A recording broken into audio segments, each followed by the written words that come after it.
This is Molly's Circus by Esther Kent.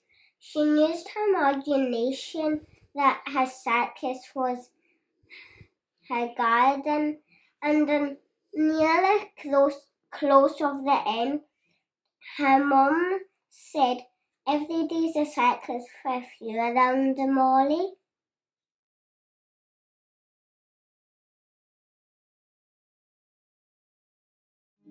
There are lots of jobs to do today, but I don't mind. There's a circus in my garden. Molly's Circus by Esther Kent.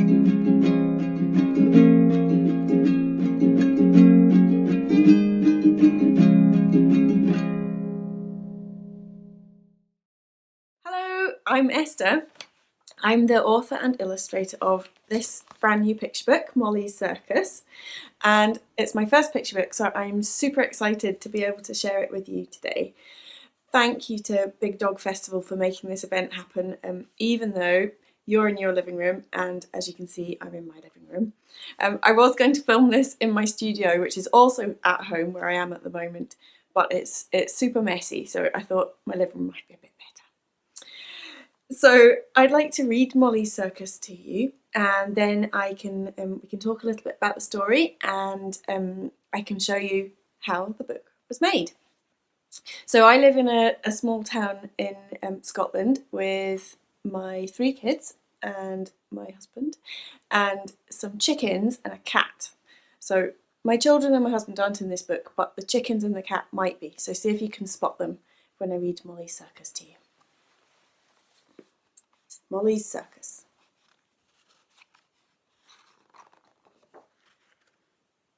There's Molly and her cat.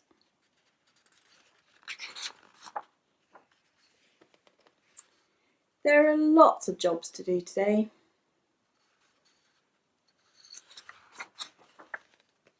But I don't mind.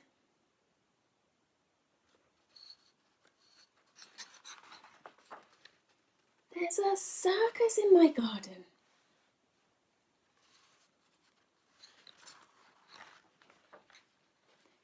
Here's a washing line high wire.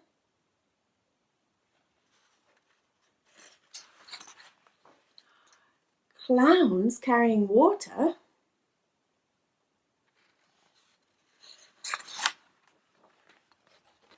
Bicycles, tricycles and unicycles.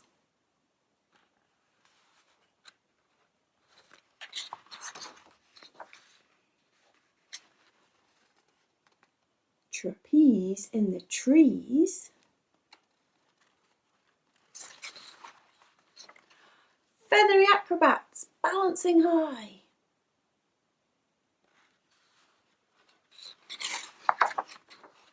And I am Molly, ringmaster extraordinaire.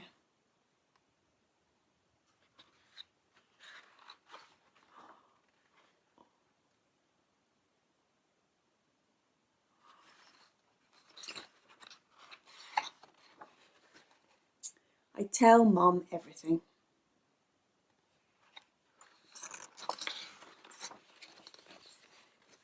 She says, "Oh, Molly, every day is a circus with you around." And there's the last page with Molly and her mum playing together. So that's Molly's Circus.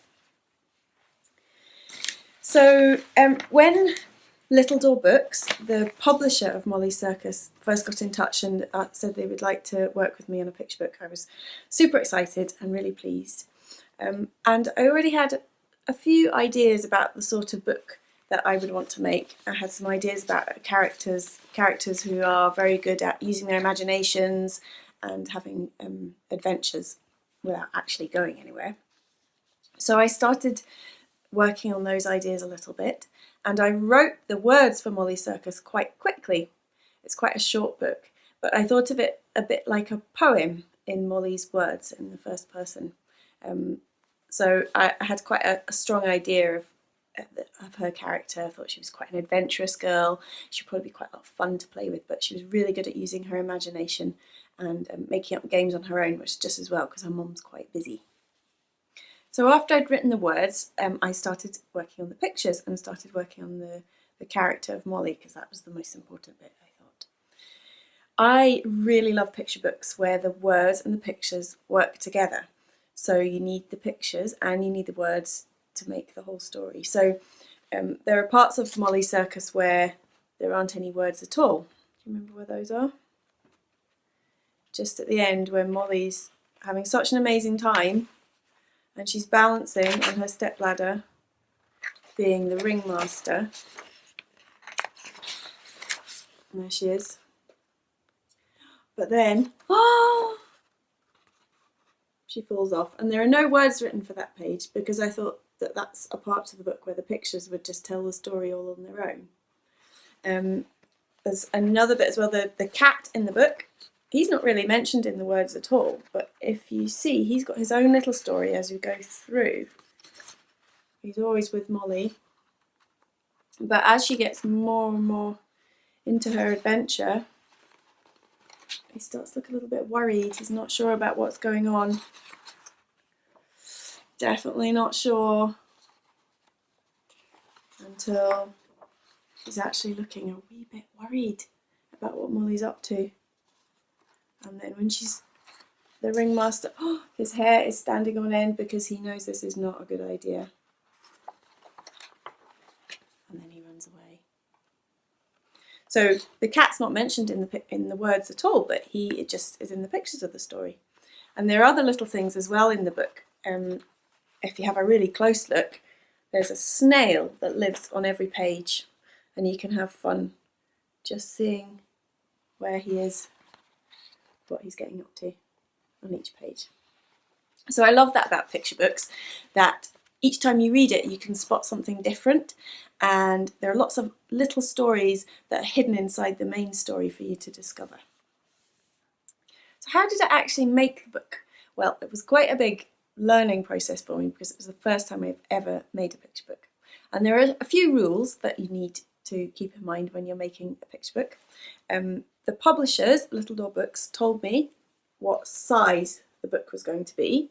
So we knew that before it was even started. So I knew what size I needed to work to. And also picture books usually have a certain number of pages. It's usually 32 pages. This book's actually a little bit shorter. It's 28 pages. But that had to be decided in advance as well. And once I knew those things, I started off and I had my words, and I was just starting to think about pictures and what might go on each page. I started to make little thumbnail sketches, little thumbnails of each page, showing what was going to happen on each page and how the story would fit across all the pages of the book. So I did this quite a few times, and as you can see, they're quite rough drawings. Didn't take too much time over them, but it's a really good way of starting to think about how the book's going to work, how the story's going to follow along all the pages and feel exciting as you read it as well. So I did that lots of times, and then I started making actual little books to see how the story would fit in a book. So I like to start off making little dummy books. They're called dummies when they're pretend ones. So this is a little concertina dummy, Molly's Circus. So you can turn the pages like that. And there you can see that's one of the first pages. It's not too different from how it ended up. There's another one which stayed quite similar. So again, it's just working out what was happening on each page, and doing a bit of drawing as well to work out how the pages might look. But this is a concertina book, so all the pages turn like a book, but also if you open it out, it's one long massive book like this. And the reason I did this was so that I could work out how the book would look as you turned the page. So to make sure that each page would fit together quite nicely, and that as Molly got deeper and deeper into her exciting adventure, there'd be more and more busyness and colour on each page, until a moment when she falls down and Mum has to come and rescue her. So that's a concertina dummy. And then I did more dummies.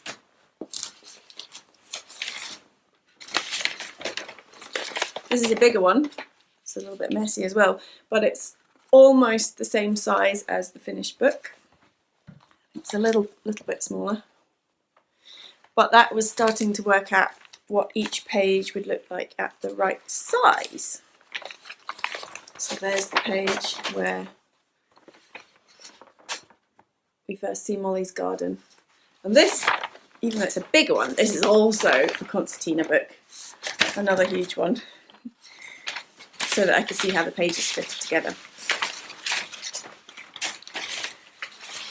And at the same time as doing that, I was starting to work out what Molly and her mum and the cat and all the other characters in the story might look like. So here are some sketches of Molly. So she started off with a red cardie. Some more Molly faces and Molly bodies. And I changed the colour of her cardigan quite late on. That's me starting to work out what she would look like in different positions, what she might look like when she was cuddling her cat, what she might look like when she was really happy, so that I could get a good feel for the character. And then eventually, once I'd done lots more drawings and sketches, some more, just lots of really, really rough ones, quite scrappy paper, quite quick sketches, but good thinking time. There's another teeny little scrap working out what might be happening on this page. Eventually I started to make finished artwork.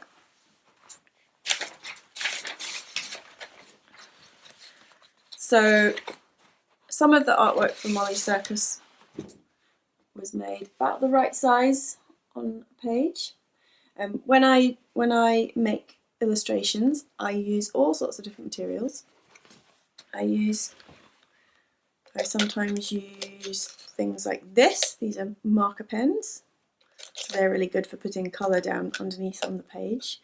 I often use quite wet, sloppy, splatty paint. Here's a nice big brush to put it on.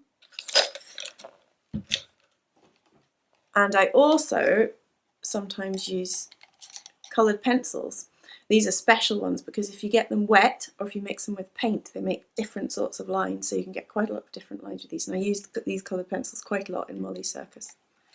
And I also sometimes use, this is called a dip pen, and I fill that with coloured paint, just with my paintbrush, and use that to make painty lines as well.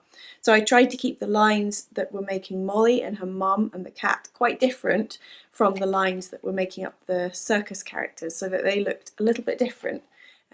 Because are they really real? Are they really in Molly's garden, or are they just in her imagination? I also use quite a lot of collage. That's when I sometimes paint or decorate pieces of paper, and then I cut them out and stick them on to make part of the illustration, so that's called collage. So I need my scissors for that as well. When I'm making drawings, I don't always get it right the first time, and not many illustrators do. So I often do things again and again and again until I'm happy with them. And sometimes, even when I do them and I'm happy with them, they don't quite work out right.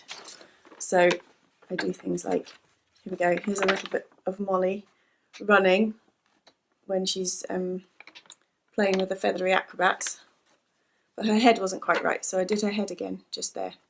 Because what I then do is scan all the bits of artwork into the computer, and then I can use the computer program to join all the bits of artwork for each page together to make one picture. So here's a bit of some trees. There's paint there, and there's marker pen and colour pencil, and some bits of collage as well to make the bunting. And that goes with this. Here's Molly and her mum, and their cat and their chickens. And this is from right at the end of the book when they're having their picnic and all the circus characters are disappearing off into the trees. Here we are. So here are the trees, that's how they started out. And this is them at the end in the book. And here's Molly and her mum. And there they are at the end of the book. So they've got a rug behind them that's been added in afterwards. So once all the little bits of artwork were scanned into the computer and I'd made them all into pages for the book and each page was ready, I sent them off to the publishers, and the designer worked with them there and added in all the words into the right places on the pages. And after that, once we were all happy with those computer files went off to the printer and they were printed into the final book, which you see here. So that's basically how you make a picture book, but that took quite a long time as well. That took about a year and a half from when Little Dog Books first said they'd like to work with me up until when the book Molly Circus was ready to go off to the printers. So it's not a quick thing, and if you're trying to make a book, don't feel sad if it feels like it's taking a very long time, because it does take a long time, but it's worth it in the end. So I asked my children what they might like me to talk about if they were visiting me at an author event, because I can't obviously talk to you right at this moment.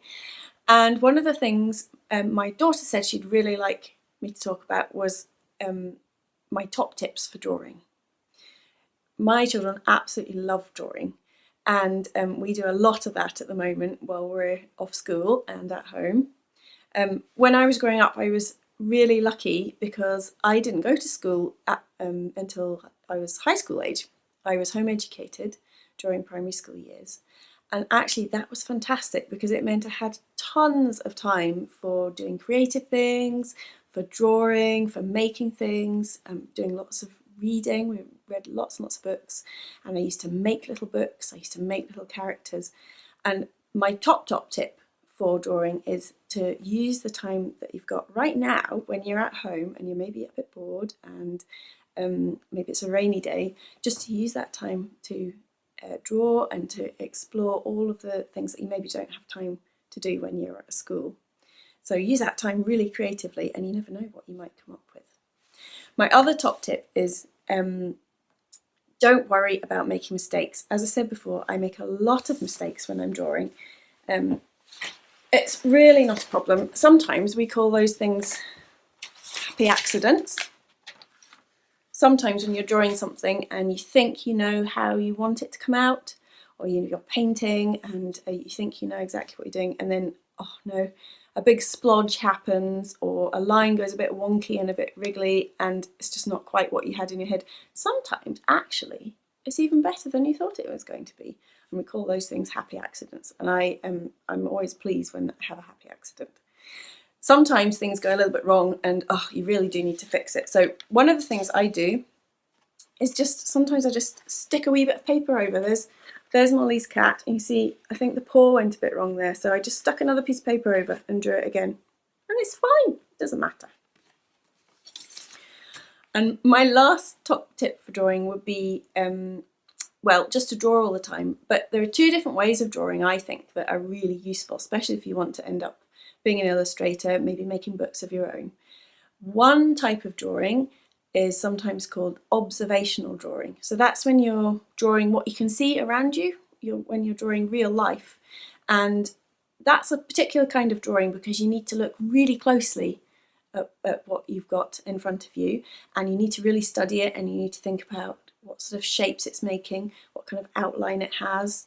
You might be looking at the shadows on it, what sort of texture it has. If you're drawing something soft, how do you get the look of the softness in your drawing? Or one type of observational drawing I really like is drawing people. So just looking at how people move, how they stand, looking at different faces. How do people look when they're really angry? How do they look when they're really excited? And if the more you draw people looking in those different ways, the more those pictures will go into your head, so that when you do the other type of drawing, which is drawing from your imagination, you'll have this amazing stock of pictures in your mind of what things look like and what people look like in different situations. So illustration is drawing, I think, from what you see around you, but then converting it in your mind into your imaginary version of that. So if you've got lots of pictures in your mind, you can then just change them a wee bit.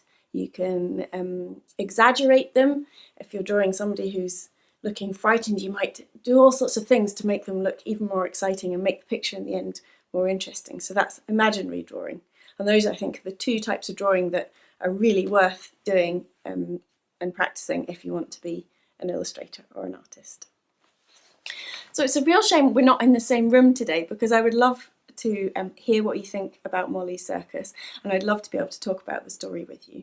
But you can still send me messages, and I would love to see your pictures and drawings and hear what you think about Molly's Circus and see your own ideas for your own stories. On my website, I've also got some ideas of things that mums and dads might like to talk to their children about around Molly's Circus. So there are other things to spot in the story that we haven't mentioned, like can you count how many circus performers there are? Can you spot the pattern? And there are also some ideas there as well for things you might like to do if you've read Molly's Circus and you want to have a fun afternoon of it. Maybe you could try juggling, or you could have a picnic in the garden, or even a picnic in the kitchen. My children quite like that. And we also have some activity sheets as well. So here is an activity sheet for making circus performers. And I would love to see pictures of your coloured and cut out circus performers. You can send those to me, and I'm sure Big Dog Festival would like to see them too. Thank you so much for listening to Molly's Circus. I hope that was interesting for you, and hopefully we'll meet in person eventually. Thank you.